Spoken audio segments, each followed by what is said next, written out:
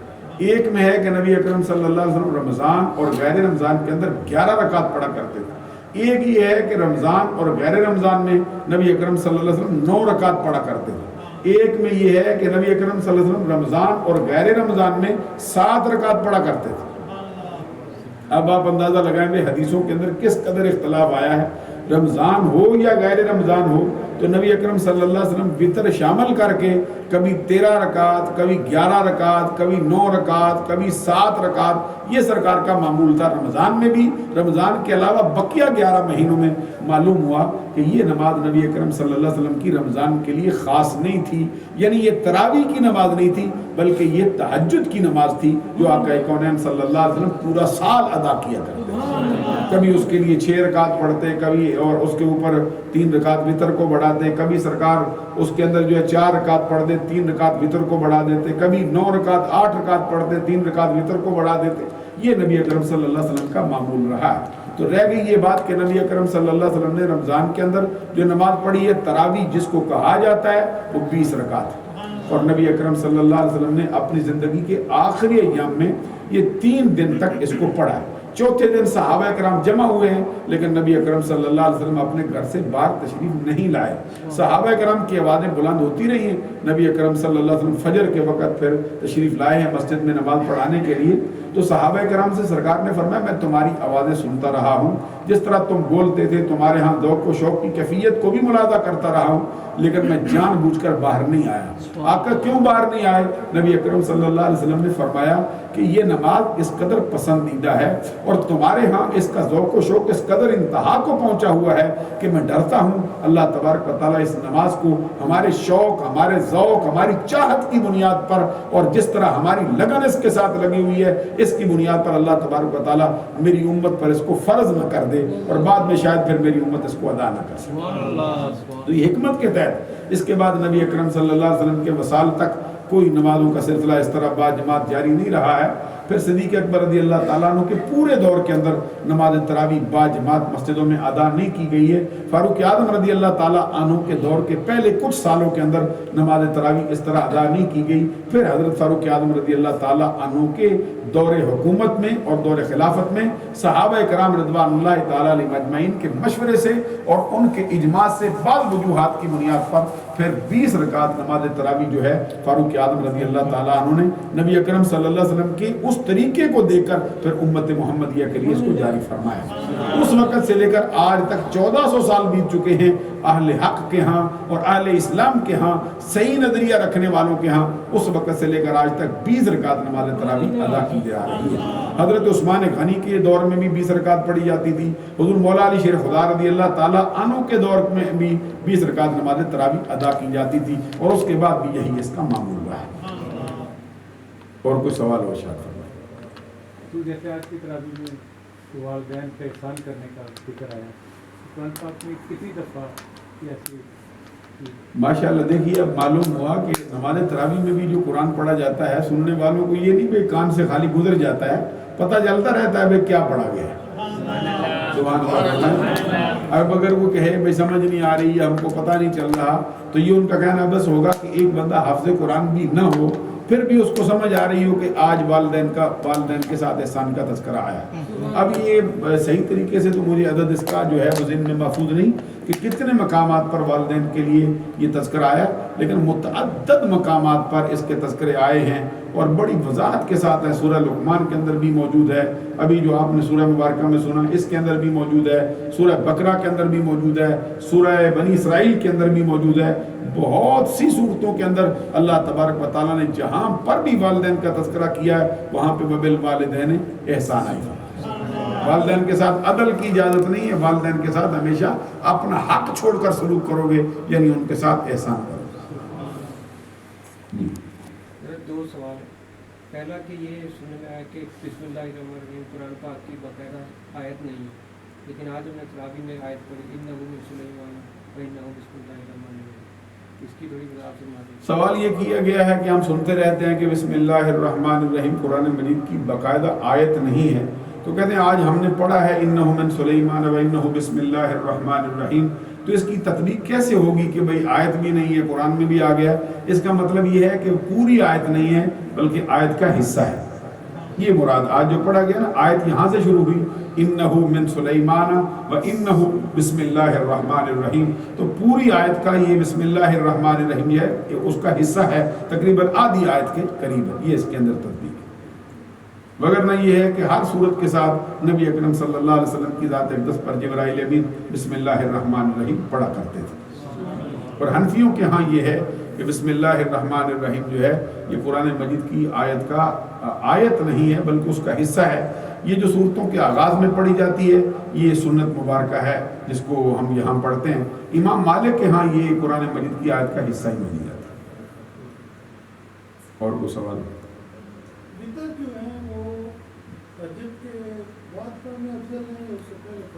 جس شخص کو اپنے جاگنے کا مکمل طور پہ یقین ہو کہ میں اٹھ جاؤں گا، سویا پڑا نہیں رہوں گا، اس کے لیے بہتر یہ ہے کہ وہ اپنے وتر کی نماز جو ہے وہ تہجد کے ساتھ ادا کرنے کا ارادہ کرے. اور جس کو یہ اندیشہ ہوگا کبھی اٹھ جاتا ہوں کبھی نہیں اٹھتا، شاید تھکا ماندہ ہوتا ہوں، جاگ آئے نہ آئے، تھوڑا شک رہتا ہے، تو پھر اس کے لیے بہتر یہ ہے کہ وہ عشاء کے ساتھ ہی پڑھے. لیکن زیادہ ثواب اس کا یہ ہے تہجد کے ساتھ پڑھے جائیں، کیونکہ نبی اکرم صلی اللہ علیہ وسلم نے اس کو تہجد کے ساتھ ادا کیا. وعلیکم السلام.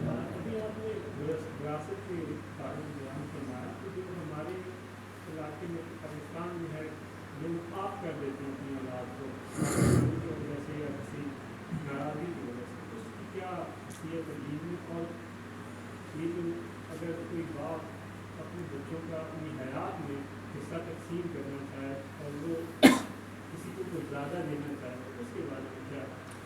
اچھا، مسئلہ یہ ہے کہ جو مالک ہوتا ہے بندہ مالک، تو مالک کو اپنی مملوکہ چیز پر تصرف حاصل ہوتا ہے، جیسے چاہے اس کو اختیار کرے، جس طرح چاہے اس کا استعمال کرے. مثال کے طور پہ ایک بندے کے پاس کوئی 100-200 ایکڑ زمین ہے، وہ ساری کی ساری بیچ ڈالتا ہے، تو مالک ہونے کا معنی تو یہی ہے کہ وہ بیچ سکتا ہے. وراثت جو ہے وہ اس وقت شروع ہوگی جب بندہ مر جائے گا. مرنے کے بعد وہ مال جو اس کا باقی بچتا ہے اس کو وراثت کا نام دیا جاتا ہے. وہ وراثت جو ہے وہ اپنے اس کے جو ورثاء ہیں، اس کے جو حقدار ہیں، بیٹے ہیں یا بیٹیاں ہیں یا بیوی ہے یا باپ ہے یا ماں ہے یا دیگر رشتہ دار عزیز و اقارب ہیں، ان کے جو حصے قرآن مجید نے باقاعدہ طور پہ اور اسلامی شریعت نے باقاعدہ طور پہ جو بیان کر دیے ہیں اس کے مطابق اس کو تقسیم کیا جائے گا. رہ گئی زندگی کی بات، تو زندگی میں کوئی بندہ جس طرح بھی اپنے مال کے اندر کرے وہ کر سکتا ہے، اس پر کسی قسم کی کوئی پابندی نہیں ہے. باقی رہ گئی یہ بات کہ اپنے مرنے کے بعد اپنے کسی بیٹے کو آگ کر جانا کہ میری جو وراثت ہے اس میں سے اس کا کوئی حصہ نہیں، یہ بہت بڑا ظلم ہے اور یہ بہت بڑی زیادتی ہے اور یہ نہیں ہو سکتا. مزید وضاحت آپ سوال کی کریں گے تو جواب ہم کرتے ہیں. اور کوئی سوال؟ سبحان ربک رب العزت عما یصفون وسلام علی المرسلین والحمد للہ رب العالمین. الہی تو نے اپنے فضل و کرم سے ہم کو توفیق عطا فرمائی کہ رمضان المبارک کی ان پاکیزہ گھڑیوں میں ہم نے 20 پارے قرآن پاک کے ہم نے نماز تراویح میں سنے ہیں. الہی ہمارا سننا قبول فرما، ہمارا پڑھنا قبول فرما، اس کو ہمارے گناہوں کا کفارہ بنا، اس کو ہماری اخروی نجات کا سبب بنا، ہم سب کا خاتمہ ایمان پر فرما۔ وصلی اللہ علیہ حبیبی محمد و آلہ۔